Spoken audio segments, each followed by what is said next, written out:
بسم اللہ الرحمن الرحیم۔ شروع اللہ تعالیٰ کے نام سے جو بڑا مہربان اور نہایت ہی رحم کرنے والا ہے۔ تمام حضرات سورہ فاتحہ اور درود پاک پڑھ لیجئے۔ اعوذ باللہ من الشیطان الرجیم، بسم اللہ الرحمن الرحیم۔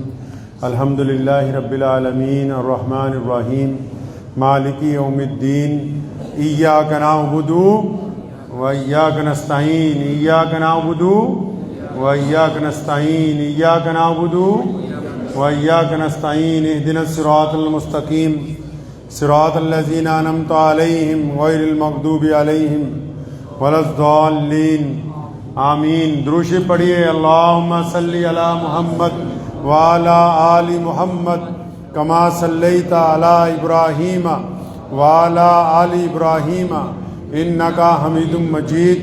اللہم بارک علی محمد وعلی آل محمد کما بارکت علی ابراہیم وعلی آل ابراہیم انکا حمید مجید۔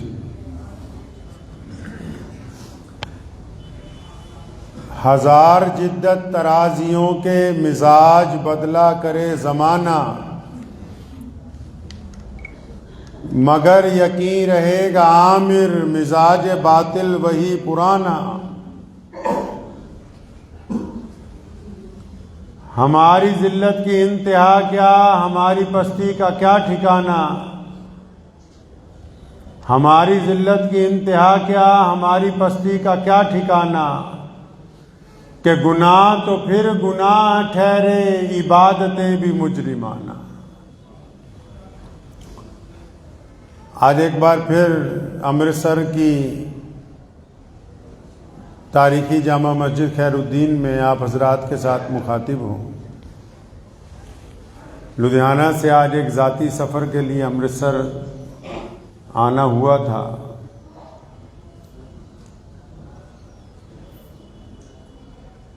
اللہ کے پیارے نبی حضرت محمد رسول اللہ صلی اللہ علیہ وسلم نے اسلام کی شکل میں ایک خوبصورت نظام زندگی گزارنے کے لیے عطا فرمایا، اور ایسا خوبصورت نظام عطا فرمایا کہ اگر صحیح معنی میں رسول اللہ کی اتباع کریں، پیروی کریں، تو زندگی کے دکھ درد، پریشانیاں، تکلیفیں یہ تمام کی تمام دور ہو جائیں۔ مسئلہ یہ ہے کہ ہر انسان کو فکر ہے کہ دوسرا بندہ میرے مطابق کیسے چلے گا، میرے مسلک کے مطابق یا میرے کہنے کے مطابق، یا جو میں سسٹم چاہتا ہوں وہ کیسے چلے۔ اور جب سے دنیا اس کام میں پھنس گئی کہ میرے مطابق کیسے چلے، تو آپس میں اختلافات نے جنم لیا۔ دین اسلام میں پیروی صرف محمد الرسول اللہ صلی اللہ علیہ وسلم کی ہے۔ اب قیامت تک کوئی اللہ تبارک و تعالیٰ کا نبی بن کے آنے والا نہیں ہے۔ اور نبی علیہ السلام نے کیا کیا؟ نبی علیہ السلام نے انسانوں کی دکھتی رگ پکڑی ہے۔ حضور نبی علیہ السلام نے جو طریقہ عطا فرمایا، جو باتیں نبی علیہ السلام نے کی، اور رسول اللہ صلی اللہ علیہ وسلم نے جو زندگی گزار کے دکھائی، وہ ایسا خوبصورت طریقہ ہے کہ اگر اس کے اوپر چل پڑیں تو سارے دکھ درد ہو جائیں۔ لیکن کیونکہ ہم قرآن پڑھنا چھوڑ چکے ہیں، ناظرہ پڑھتے ہیں، سیرت پڑھنا چھوڑ چکے ہیں، فتوے دیتے ہیں، اپنے گریبان میں جھانکنا چھوڑ چکے ہیں، دوسرے کی طرف دیکھتے ہیں۔ نبی علیہ السلام کی احادیث کو جب رسول اللہ صلی اللہ علیہ وسلم کے تمام فرامین کو اکٹھا کیا امام بخاری نے، تو اللہ تبارک و تعالیٰ ان پر کروڑا رحمتیں نازل فرمائے۔ امام بخاری پر انہوں نے تمام احادیث میں جس حدیث کو پہلے صفحے پر پہلی سطر کے لیے منتخب کیا، اس میں نبی علیہ السلام فرماتے انما الاعمال بالنیات، او کما قال النبی صلی اللہ علیہ وسلم۔ فرمایا عمل کا دار و مدار نیت کے اوپر ہے میرے بھائی. اگر نیت اچھی ہے تو کام اچھا ہے، اگر نیت اچھی نہیں ہے تو کام خراب ہے. اللہ تبارک و تعالی ہم سب کی نیتوں کو دیکھتے ہیں، کام کو نہیں دیکھتے. روزہ رکھ کے بندہ بھوکا رہتا ہے، پیاسا رہتا ہے، تو اللہ کے پاس بھوک پیاس تھوڑی پہنچتی ہے. اللہ تبارک و تعالی بندے کی نیت کو دیکھتے ہیں. قربانی کرتے ہیں، خدا کے پاس گوشت یا خون نہیں پہنچتا، اللہ تعالیٰ قربانی کرنے والے کی نیت کو دیکھتا ہے. مسلمانوں نے ہر دور میں رسول اللہ صلی اللہ علیہ وسلم کے مزاج کو قائم کیا ہے اقوام عالم کے درمیان. صرف ہم نے اس جگہ ذلت اٹھائی، صرف وہاں ہم پریشان ہونے کی ہماری وجہ یہ بنتی کہ جب ہم رسول اللہ صلی اللہ علیہ وسلم کے مزاج کو نعوذ باللہ چھوڑ کے اپنا مزاج لاگو کرنا چاہتے ہیں. اللہ تبارک و تعالی بندہ جب سجدہ کرتا ہے، نماز کے لیے آتا ہے، وضو کرتا ہے، تو اللہ تعالیٰ تو بندے کی نیت کو پہلے سے جانتے ہیں کہ کس شوق کے ساتھ گھر سے آ رہا ہے، مجبوری کے ساتھ آ رہا ہے، دل میں اپنے رب کی محبت لے کے آ رہا ہے یا کسی کو دکھانے کے لیے نماز پڑھنے کے لیے جا رہا ہے. یہ سجدہ جو لمبا لمبا کر رہا ہے پوری مسجد کے نمازیوں کو جتلانے کے لیے کر رہا ہے یا اپنے رب کو راضی کرنے کے لیے؟ اللہ تبارک و تعالیٰ نے یہاں دل کے اندر کسی مولوی سے کیا پوچھنا کہ نماز ہوئی یا نہیں ہوئی. پہلے یہ جو اللہ نے اندر دل لگا رکھا ہے اس سے پوچھو تیری نیت کیسی تھی نماز کے لیے، تیری نیت کیسی تھی صدقے کے لیے، تیری نیت کیسی تھی سڑک پر چلتے ہوئے. اگر اس کو پتہ ہے سب کچھ، اللہ نے جو دل بنایا بندے کا اس کو سب پتہ ہے. بندہ دنیا کے سامنے ریاکاری کر سکتا ہے، اپنے آپ کے ساتھ ریاکاری نہیں کر سکتا. اسلام نے کہا ہے پروفیشنل نہ بنو. نبی علیہ الصلوۃ والسلام کو صاحب خلق عظیم کہا گیا، فرمایا کہ آپ جیسا اعلیٰ اخلاق اور کردار کسی کا نہیں. اور اگر رسول اللہ کا اعلیٰ کردار سب سے بڑا ہے تو رسول اللہ کی امت کے اوپر بھی لازم ہے کہ وہ رسول اللہ صلی اللہ علیہ وسلم کی اتباع کریں. آپ نے دیکھا ہوگا کسی بینک سے کسی کا فون آ جائے یا آپ کسی اچھے مال میں جائیں، کسی اچھی دکان پر جائیے یا کسی بڑے افسر کو ملیے تو آپ ناراض ہوتے ہیں، وہ ہنستا ہے آپ کے سامنے. آپ ڈانٹتے ہیں، وہ کہتے ہیں سر نہیں کوئی بات نہیں سر کوئی بات نہیں. تو یہ کیا وہ اخلاق دکھا رہے ہیں آپ کے ساتھ؟ یہ اخلاق نہیں ہے، یہ تربیت کا حصہ ہے کہ ہم نے تو گاہک کو اس کے مزاج کے برخلاف مطلب اس کو ٹھنڈا کر کے اپنا سامان بیچنا ہے. وہ دلی طور پر آپ کے ساتھ نہیں ہے کیونکہ ان کی ٹریننگ میں مجبوری ہے کہ آپ سیلز مین کو جتنا مرضی فون پہ ڈانٹتے رہیے کمپنی والے کو، وہ آگے سے آپ کو کوئی بری بات نہیں کہتا. لیکن یہ اخلاق کا حصہ نہیں، یہ تو اس کی ٹریننگ کا حصہ ہے. اخلاق کا حصہ کیا ہے کہ آپ طاقتور ہو، آپ پاور میں ہو. پاور چاہے جوانی کی ہے، عہدے کی ہے، پیسے کی ہے، حسن کی ہے، علم کی ہے، آپ پاور میں ہیں اور دوسرا بندہ آپ کے مزاج کے خلاف بات کرتا ہے، آپ اس بات کو ہضم کر لیتے ہیں، صبر کر لیتے ہیں اور اسے معاف کر دیتے ہیں. اس کا نام اعلیٰ اخلاق ہے جو محمد رسول اللہ صلی اللہ علیہ وسلم چاہتے ہیں. آج کل تو اب ساڈے پیراں دے مورے جے کھیر دا کٹورا بعد چوں پہنچے تے مریداں نوں پہلا مل جائے تاں یہ پنگا پہ جاتا ہے. نبی علیہ الصلوۃ والسلام نے کائنات میں لوگ تو صدیوں سے رہ رہے ہیں، دنیا تو آدم علیہ الصلوۃ والسلام سے بن گئی.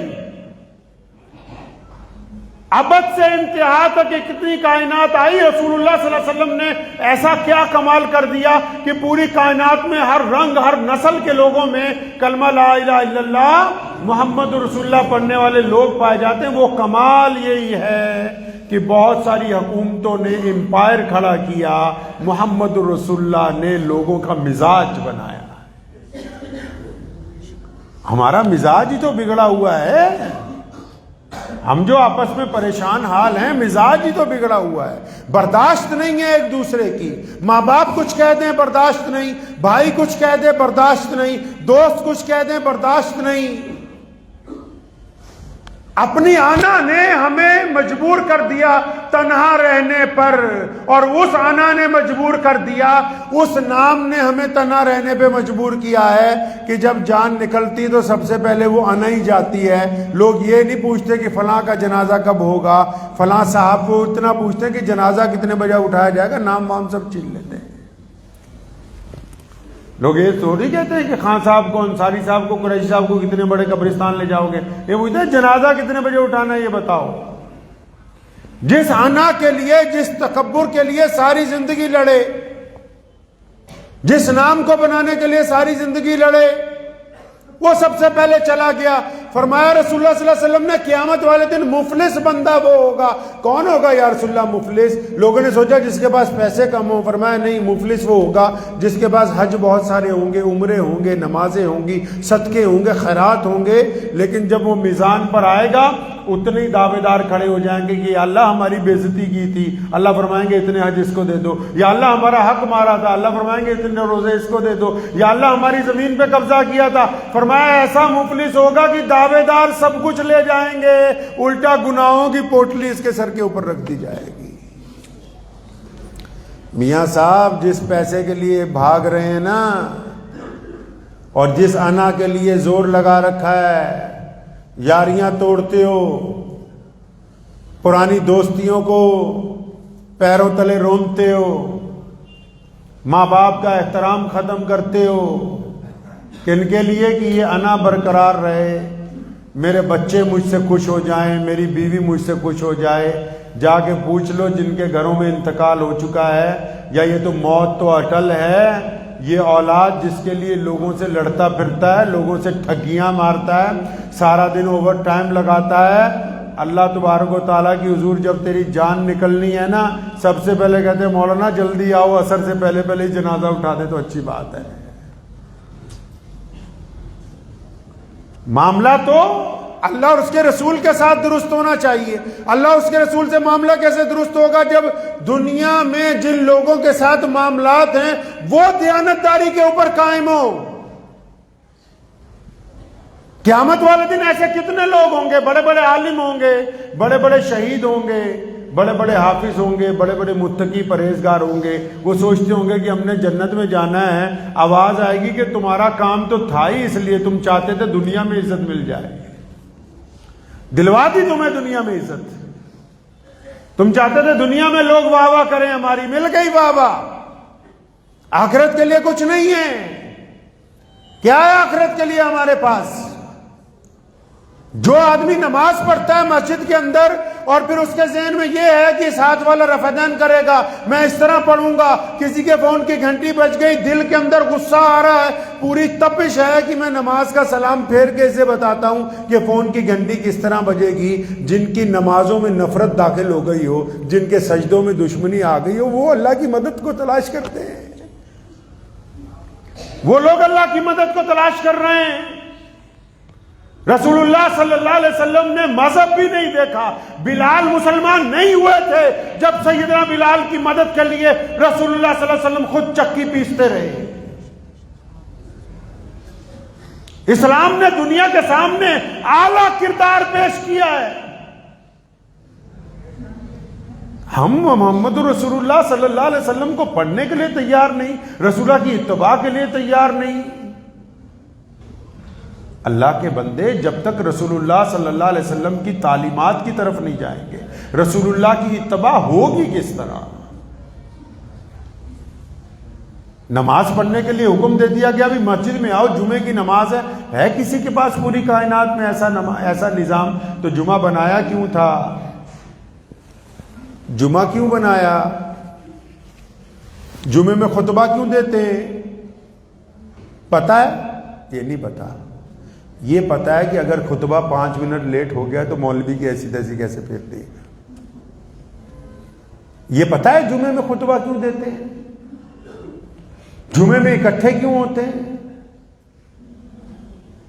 عبادت کیوں ہے یہ. عبادت تو تہجد کی سب سے اعلیٰ ہے۔ جمعے کو اس لیے قائم کیا گیا کہ جمعے کے دن ہم آپس میں اتفاق سے ایک جگہ بیٹھیں گے اور ہمیں خطبہ دینے والا بندہ ہمارے موجودہ مسائل کے اوپر ہم سے گفتگو کرے گا۔ پڑھیے رسول اللہ صلی اللہ علیہ وسلم کو 2 خطبے اس لیے بنائے کہ پہلے خطبے میں یہ ہم سے بات کرے گا کہ مسلمانوں یہ بتاؤ تعلیم کیسی چل رہی ہے، یہ بتاؤ کاروبار کیسا چل رہا ہے، یہ بتاؤ گھروں میں بیٹیوں کی پرورش کیسی ہو رہی ہے، یہ بتاؤ کہ خانگی حالات کے اندر نمازیں موجود ہیں کہ نہیں، یہ بتاؤ کہ محلے میں مفلس کتنے ہیں، یہ بتاؤ کہ مظلوم کا ساتھ دیا کہ نہیں دیا، اور یہ سنو کہ فلاں فلاں طاقتیں تمہارے عقائد پر حملہ کر رہی، فلاں فلاں لوگ تمہیں متاثر کرنا چاہتے ہیں، تو تم نے اسلام کے عقائد کی حفاظت کے لیے کیا کیا؟ اس لیے جمعے کا خطبہ بنایا تاکہ میں تمہیں بتا سکوں کہ ہم اچھائی کی طرف جا رہے ہیں یا برائی کی طرف جا رہے ہیں۔ جمعے کا خطبہ کس لیے بنایا؟ تاکہ یہ بتا سکوں کہ ہم نیکی کی طرف جا رہے ہیں یا برائی کی طرف جا رہے ہیں، ہم ترقی کر رہے ہیں یا پیچھے آ رہے ہیں۔ دوسرے خطبے میں کہا کہ نماز پڑھو، روزہ رکھو، حج کرو، زکوٰۃ دو، صدقات دو، اسلام کے قوانین پر عمل کرو۔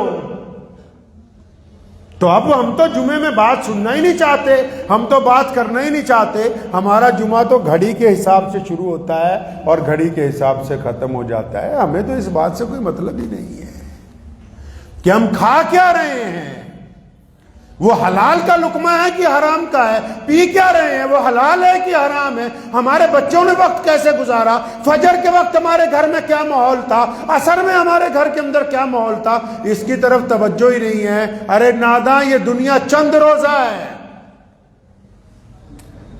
بہترین بندہ وہ ہے جو اپنے گھر کو سنوارتا ہے، جو اپنی زندگی کو سنوارتا ہے، دوسروں پہ نکتہ چینی کرنے کی بجائے۔ رسول اللہ نے فرمایا اللہ اعمال کو نیت کے اعتبار سے دیکھتے ہیں۔ اگر آپ کی نیت اچھی ہے کہ میں اپنے رب کو راضی کرنے کے لیے سجدہ کیا تو قبول ہوگا، اگر اس نیت میں فتور ہے، اس نیت میں دکھاوا ہے، اس نیت میں ناراضگی ہے، اس میں غصہ ہے، تو پھر یہ کھوکھلی نماز ہے، یہ نماز ابھی ادا نہیں۔ توحید سے شروع ہو جائیے اور اسلام کے آخر تک، قبر کی لحد تک آ جائیے۔ تمام حالات میں رسول اللہ صلی اللہ علیہ وسلم کا حکم ہے کہ اللہ ہماری نیت کو دیکھتے ہیں۔ اللہ بار بار اور اللہ تعالیٰ نے خود فرمایا نا، فرمایا میں بندے کے گمان کے ساتھ ہوں۔